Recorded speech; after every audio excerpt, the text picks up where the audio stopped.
Hello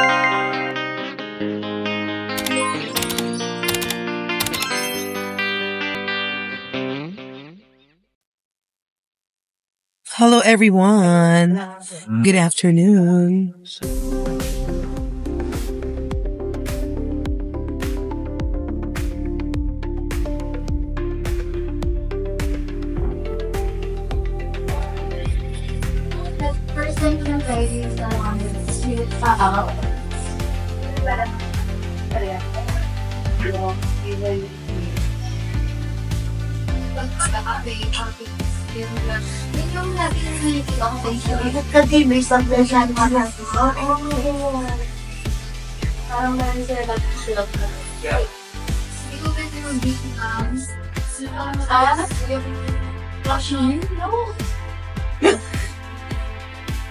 Isa pa.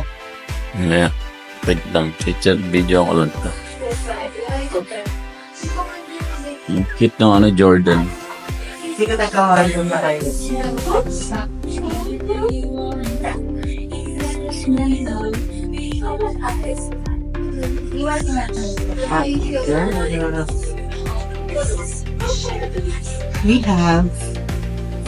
We have the chicken zing, truffle nori fries, cafe latte,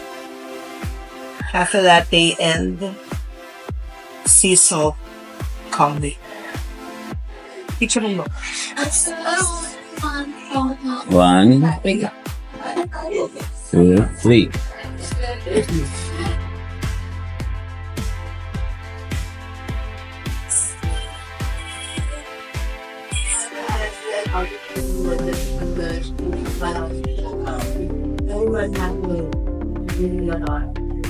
Daddy! Sam, Tunggap. mainit. Ano sabi mo kanina? Baka pakita mo sa kanila, guys, Daddy. Parang buong yung kabilang side. Parang Dad? Wala mo po. Kasi buong chicken ang nilagay, parang inipit lang na sandwich. How about this? Kamusta yung truffle nori fries mo? Sarap naman. Kaya lang, Mainit ba? serve the hot. At least serve the hot na. Okay. Okay, guys. Nagingina ako ng latito, tinibor, at bread knife. Kasi hindi ko kaya ito, guys. Hindi ko kaya kung gusto. Laki! Ang laki ng guys, so ang hirap kainin.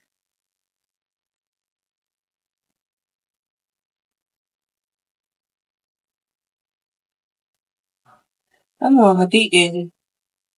Yan.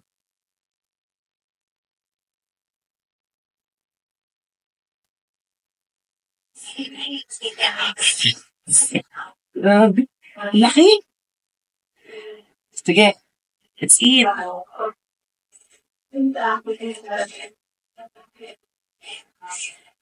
I'm solo.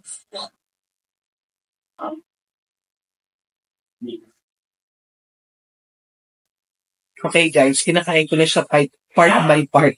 Kung una kong kinain, ito muna. Isusunod ko to. Tapos itong huli. Ito, pangalawa. Tapos ito yung iuhuli ko guys. Ito. Kasi hindi siya kaya ng bibig ko. Baka malakjo ako sa sobrang Di ba? Ang taas din yan, no?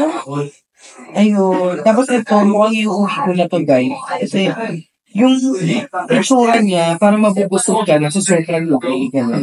Ganun na guys. Buti na lang ni pang balance na Ang lang dito?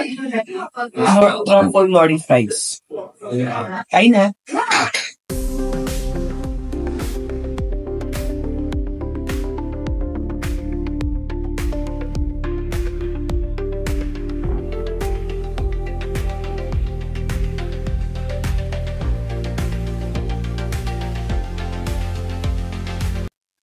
Hi guys, we're back. Ang gulo ng hair ko.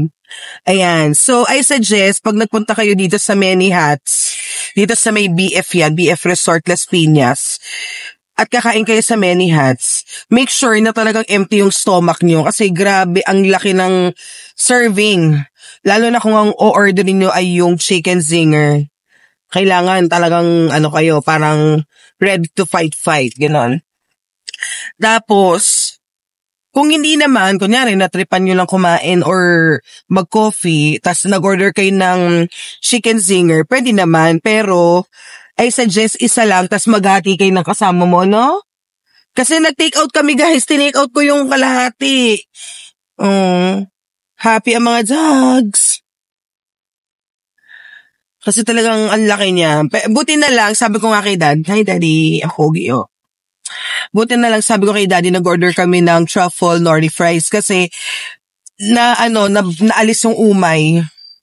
No, parang naalis yung umay. Siya kasi nabusog na talaga siya nabusog talaga siya. Sabi ko nga sa kanya, huwag niya nang piliting ubusin, pero sabi niya kakainin niya lang daw yung chicken. So, iniwan niya yung tinapay. Kasi ang hirap nang pipilitin mong ubusin yung pagkain tas hanggang sa maganda ano-ano ka lang. So, yun lang guys. So, till our next vlog. Till our next coffee vlog. Bye! Audio Jungle.